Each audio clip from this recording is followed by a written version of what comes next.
Hi everyone, I am back with হাঁস ভুনা। আজকে দেখাবো কিভাবে আপনি নারকেলের দুধ অথবা নারকেলের ফালি ছাড়াই এত মজার একটা হাঁস ভুনা বানাতে পারবেন। আরে হ্যাঁ, সত্যি বলছি, তাও আবার ঘরে থাকা খুব সিম্পল ইনগ্রিডিয়েন্টের মাধ্যমে।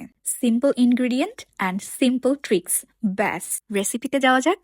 প্রথমেই আমি একটা কড়াইতে একটু বেশি করেই তেল নিয়েছি, কারণ যেহেতু এটা হাঁস ভুনা, আমি ভুনাতে একটু তেল পছন্দ করি। তারপরে তেল গরম হয়ে আসলে সেই তেলের মধ্যে আমি বেশি করে পেঁয়াজ দিয়েছি। পেঁয়াজটা একটু বেশি দেওয়ার কারণ হচ্ছে, যেহেতু আমি ভুনা ভুনা করব, তাহলে একটু পেঁয়াজটা বেশি হলেই ভালো হয়। তারপরে একে একে স্বাদ মতো লবণ, পরিমাণ মতো গরম মশলা দিয়ে পেঁয়াজটা একটু লাল করে ভেজে নেব। পেঁয়াজ একটু লালচে লালচে হয়ে আসলে এই পর্যায়ে আমি কেটে ধুয়ে রাখা হাঁস এখানে দিয়ে দিব। তারপর ভালো করে কিছুক্ষণ নেড়েচেড়ে নিয়ে আমি পরিমাণ মতো হলুদ, মরিচের গুঁড়ো এবং ধনিয়ার গুঁড়ো দিয়েছি। আমি এই রান্নাটাতে কিছু স্পেশাল ট্রিক অ্যাপ্লাই করেছিলাম, যার কারণে এটা খেতে হয়েছিল খুবই দুর্দান্ত। তাই ভাবলাম আপনাদের সাথে এই রেসিপিটা না শেয়ার করলেই নয়। একটা জিনিস খেয়াল করেছেন কিনা জানি না, আমি কিন্তু এখনো জিরার গুঁড়াটা ইউজ করিনি। আর এই জিরার গুঁড়া কখন কিভাবে ইউজ করব সেটা জানতে হলে শেষ পর্যন্ত দেখুন। আর হ্যাঁ, আমার জাস্ট টমি পেজ ফলো করতে কিন্তু ভুলবেন না। মাংস কষাতে দিয়ে আমি চলে গেলাম আলু কাটতে। আজকে আমি একটু আলু দিব, যদিও এটা ভুনা ভুনা, আলু না দিলেও চলে, কিন্তু আলুটা দিয়েছি মূলত আমার ছোট্ট মেয়েটার জন্য। ও আলু খেতে ভালোবাসে ভাতের সাথে,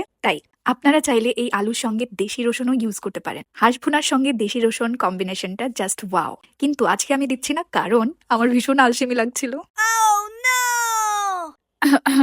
কষানো হয়ে গেলে আমি এখানে পরিমাণ মতো পানি দিয়েছি। পানিটা বেশি দেইনি, কারণ হাঁস অলরেডি প্রায় সেদ্ধ হয়ে গেছে। আর দিয়েছি পরিমাণ মতো আদা রসুনের পেস্ট। ব্যাস, আমাদের কাজ কিন্তু প্রায় শেষ। এখন দেখাবো আমাদের লাস্ট একটা ট্রিক, যেটা অ্যাপ্লাই করলে এটা খেতে হবে খুবই সুস্বাদু। চুলায় একটা প্যান দিয়ে সেখানে যতটুকু জিরা আমার প্রয়োজন ততটুকু জিরা নিয়ে এটা ভালো করে টেলে নেব। একটু মচমচে হয়ে আসলে আমি এটা হামানদিস্তায় ক্র্যাশ করে নেব। আর এই ফ্রেশ জিরার গুঁড়া রান্নার সময় করে নিতে পারলে আপনার রান্নার প্রশংসা সবাই করবে, আই প্রমিস। আমি এই গুঁড়াটা ইউজ করেছি রান্না শেষ হওয়ার 5 মিনিট আগে।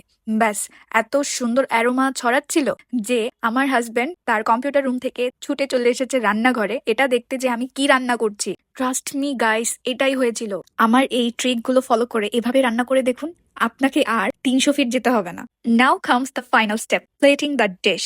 Ta-da, here is the final look. এখন এটা গরম গরম ভাত কিংবা রুটি পরোটার সাথে পরিবেশন করুন এবং এনজয় করুন।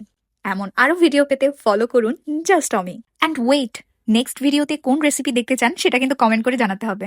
Thanks for watching. আল্লাহ হাফেজ।